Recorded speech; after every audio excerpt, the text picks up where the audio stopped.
adiga iyo anugu jaraa'imta caynkaas oo kala inaynaan qabin laakiin waxa laga yaabaa inaynu qabno ya'si ah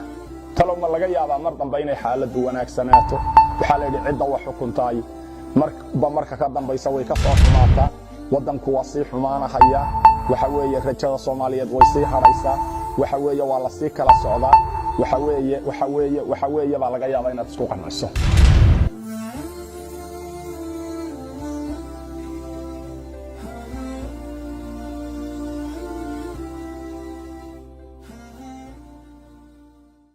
بسم الله الرحمن الرحيم الحمد لله رب العالمين ونصلي ونسلم على نبينا محمد وآله وصحبه أجمعين السلام عليكم ورحمة الله وبركاته أحبتي الكرام أهلا وسهلا ومرحبا بكم ومر لبعض موضوع كم إذا مواضيع ذاني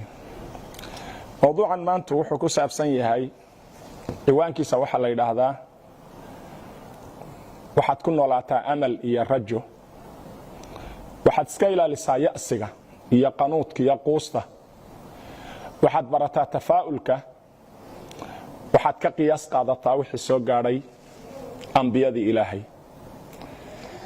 wuxuuna baray nabi maxamed calayhi salaatu wasalaam wuxuu inoo sheegay nin dambi galay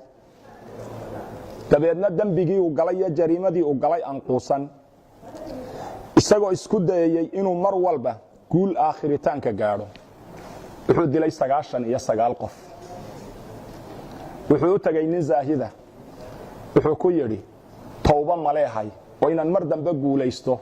falxumada aan ku jiro aan ka dhaxbaxo xanuunka ay haya inaan ka bogsado suuragal ma tahay markaas wuxuu ku yiri maya isaga laftiisa intuu dilay baa wuxuu yiri tira nin weyn baa igu dhawo boqol baan kaaga dhigaya la soco waanu dilay dadkii wuxuu weydiiyay a'lam man fil ard dadka adduunyada joogay ugu cilmi badan waxa loo sheegay nin aad u cilmi badan ninkii uu tagay wuxuu yiri niyo tooba ma leeyahay wuxuu war adiga iyo toobada yaadi kala dhex gali kara tooba waad leedahay laakiin waxaad samaysaa meeshan qofka xun lagaaga bartay intaad ka haajirto ka safarto meel qof wanaagsan lagaaga baran doona aad meel hebla meesha la yiraahdo dad wanaagsan baa ilaahay ku caabudaa u tago tuuladii aad deganayd iyo qaryadaadii iskaga tag tuuladii iyo qaryadiisii buu iskaga tagay meeshii wanaagsanayd buu aaday isagoo sii socda ayuu dhexda malakul mawt kula kulmay nafti baa laga qaaday nafti markii laga qaaday ayay malaa'ikatu rahma iyo malaa'ikatu alcadaab ku murmeen ninkani shaqi buu ahaa ahlu naar buu ahaa ilaahay agti waxba uma yaalaan ee ninkani at-taa'ibu qofku mar hadduu tooba keeno dunuubtiisa uu ka noqdo wuxuu la mid yahay qof aan dambi lahayn malaa'ikatu alcadaab iyo malaa'ikatu rahma baa ku dooday ilaahay wuxuu soo diray malak kale oo dhexdhexaadiya waxay yiraahdeen cidda ugu horeysa inoo timaada hayna dhexdhexaadiso malagii baa dhexdhexaadiyay wuxuu ku dhexdhexaadiyay war waxaad eegtaan meesha uu ka cararayay uu dambi iyo falxumo darteed uga cararayay iyo halku wanaaga ugu socday midoodii u dhow feeriya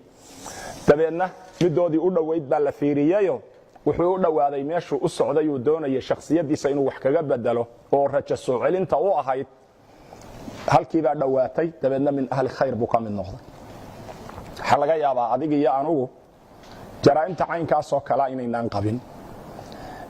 laakiin waxa laga yaabaa inaynu qabno ya'si ah taloma laga yaabaa mar dambe inay xaaladdu wanaagsanaato waxa la yidhi cidda wax xukuntaay marka ka dambaysa way ka soo xumaataa wadanku waa sii xumaanahaya waxa weeye rajada Soomaaliyeed way sii haraysaa waxa weeye waa la sii kala socdaa waxa weeye baa laga yaabaa inaad isku qanacso laakiin aad ila fiiri nuux markuu arkay xaaladiisu inay adag tahay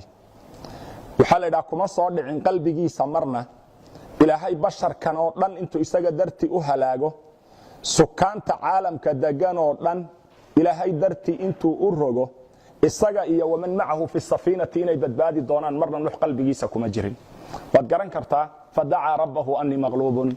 fantasir nuux ku dhawaaqay fafatahna abwaab as-samaa guushi baa timido albaabadii samada la furay dabeedna waxa la soo daayay kanaala waaweyn oo biyaha naaraho cadaaba dabeedna waxa la xaaqay cidii nuux ka soo horjeeday dabeedna waxa la soo reebay kaligiis dabeedna waxay noqotay mucjizo ilaa maanta qof kasta uu mudan yahay inuu ku waana qaato marka haday dhibaato kula soo darista ha u arkin inay tahay tii adigu ku halaagsami lahayd bal waxa laga yaabaa inay noqoto tii aad adigu ku badbaadi lahayd hadday niyadaada iyo qasadkaagu wanaagsanaadaan haddaad fahanto ilaahay dhibaatada qaada wanaagana waxa weeye xoojiya inaad leedahay oo aad taa'ib ka noqoto azamaadka ku soo marayana ku cibro qaadato